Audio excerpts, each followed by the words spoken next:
বন্ধুরা, আমি মুগের ডাল ঝিঙে ঘন্ট তৈরি করছি। এই জন্য আমি আধা বাটি মতো মুগের ডাল নিয়ে ওটা কড়াইয়ে দিয়ে ভেজে নিচ্ছি। হালকা করে শুকনো কড়াই ভেজে নিচ্ছি। নিয়ে ভাজাটা হয়ে গেছে, ঢেলে ভালো করে ধুয়ে ডালটা আমি রেখে দিয়েছি। আর এখানে 3টে ঝিঙে আমি টুকরো টুকরো করে কেটে নিয়েছি। এই ডালটা ধুয়ে রেখে দিয়েছি।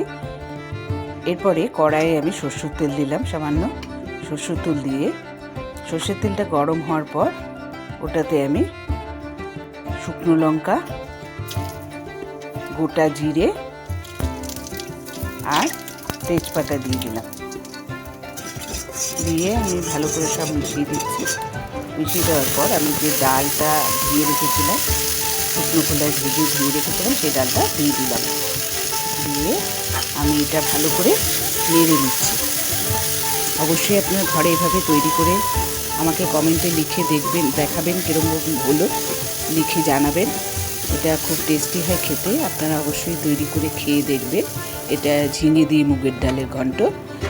এরপরে আমি ভালো করে ভেজে ডালটা ভালো করে ভেজে নিয়ে ওতে গরম জল দিয়ে দিলাম এবং গরম জল দিয়ে 15-20 মিনিট মতো আমি সুসিদ্ধ হওয়ার জন্য ঢেকে রাখবো। ঢেকে রেখেছি। ঢেকে রাখার পর ঢাকনাটা খুলে নিয়েছি। খুলে নিয়ে ওর মধ্যে নুন দিয়ে দিয়েছি, সামান্য নুন দিয়ে, আর ঝিঙে যে কেটে রেখেছিলাম ওই ঝিঙেগুলো দিয়ে দিলাম। দিয়ে এটা আবার ফুটতে দিয়েছি আমি। এরপরে আদা, গ্রেট করা আদা, জিরে গুঁড়ো, হলুদ আর সামান্য চিনি দিয়ে দিয়েছি। দিয়ে আমি এটা ভালো করে নাড়ছি। হলুদ আর সামান্য চিনি দিয়ে দিলাম। দিয়ে ডালটা আমি মিশিয়ে দিচ্ছি সব একসঙ্গে। দেখুন আমার ঝিঙেটা অনেকটা সেদ্ধ হয়ে এসছে। এভাবে অবশ্যই তৈরি করবেন। দেখুন কত সুন্দর লাগছে দেখতে,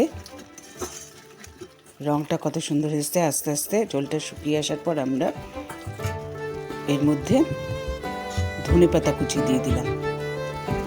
আপনারা অবশ্যই সাবস্ক্রাইব করবেন। সাবস্ক্রাইব করলে অনেক নতুন রেসিপি আপনি দেখতে পারবেন।